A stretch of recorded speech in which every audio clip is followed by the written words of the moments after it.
Alright, hello folks. As you can see, I have embarked on a little bit of a journey. So I guess I better explain what I'm building. So this is, as you may have guessed, based off of a BeamNG truck. So BeamNG Drive, the game, recently had an update where they basically revamped the T-Series, which is a semi-truck. And they have cab-overs now, and I really like cab-overs. So basically I decided to build this. Now, please, SimplePlanes devs, this is all I'm going to talk about BeamNG. This is a SimplePlanes video, I promise. So this is SimplePlanes relevant.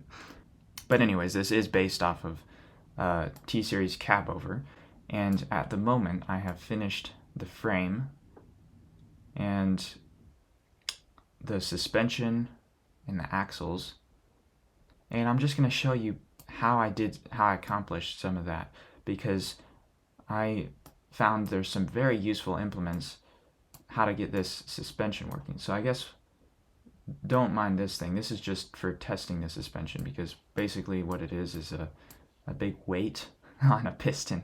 So because there's no like way to test suspension unless you have wheels on it and you're driving over terrain in SimplePlanes. But this works. The front end is definitely a little higher than the rear end. I might need to work on that, but okay. What I did is the truck has leaf springs, and leaf springs are awesome, but you can't exactly build them in SimplePlanes very easily. I mean, because pieces are rigid completely, they don't bend at all. There's no flex. So if you just made a solid leaf spring in SimplePlanes, it wouldn't work. It would just be rock solid. But I made them work. And how did I do that? Well, I'll show you. So the front works the same, although I also have these shocks on here which also work, and I'll go over that in a minute.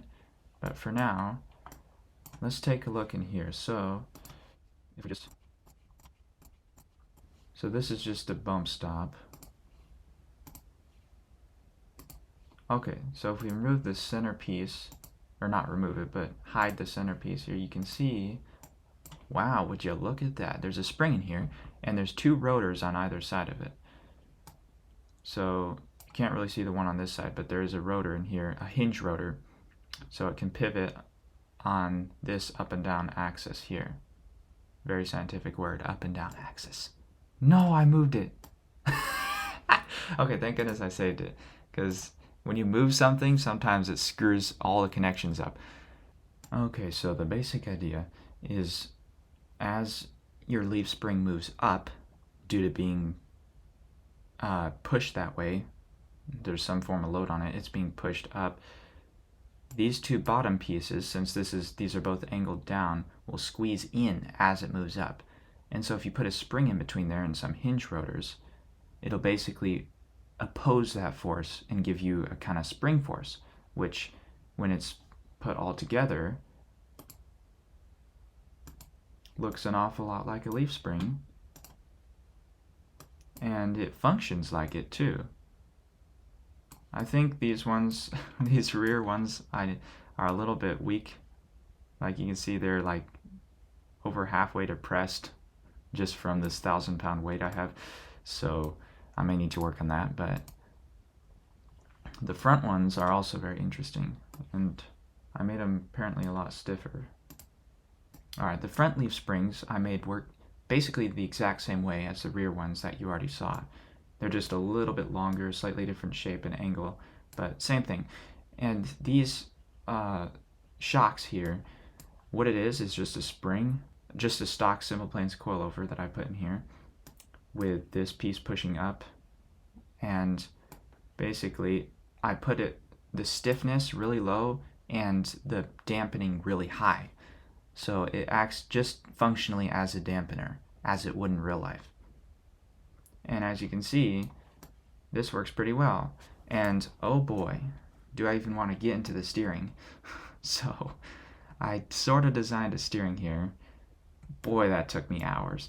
But so we have our steering linkage, and it took a while, but this does work with the suspension. I think.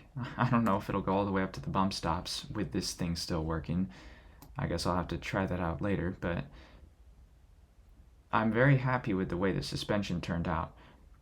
And obviously, I just have the frame done. I've not put in the transmission or engine or the cab over part or anything like that.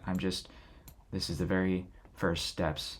And I wasn't going to go too many details, but I ended up going too many details. And I still haven't captured all the details that the original truck has. But I would say that this form of leaf springs is something that can be implemented in a wide range of builds. Anything that has leaf springs that you want to make, I think this works quite well. This design. Functionally, it looks very believable, and practically, it's not too crazy hard. You do have to do some funny stuff with connections and make sure that none of your parts are colliding, like turn off the part collision for pretty much all the parts in this area and stuff. But yeah, I hope you enjoyed learning about this. I will give more updates on the building process of this truck, although spoiler alert, it's going to take forever because with the amount of detail, I'm not even doing that much. Like, it's pretty rough, but it's just going to take a long time. Yeah, I'll try to give you updates. I hope you enjoyed this video and were able to learn some about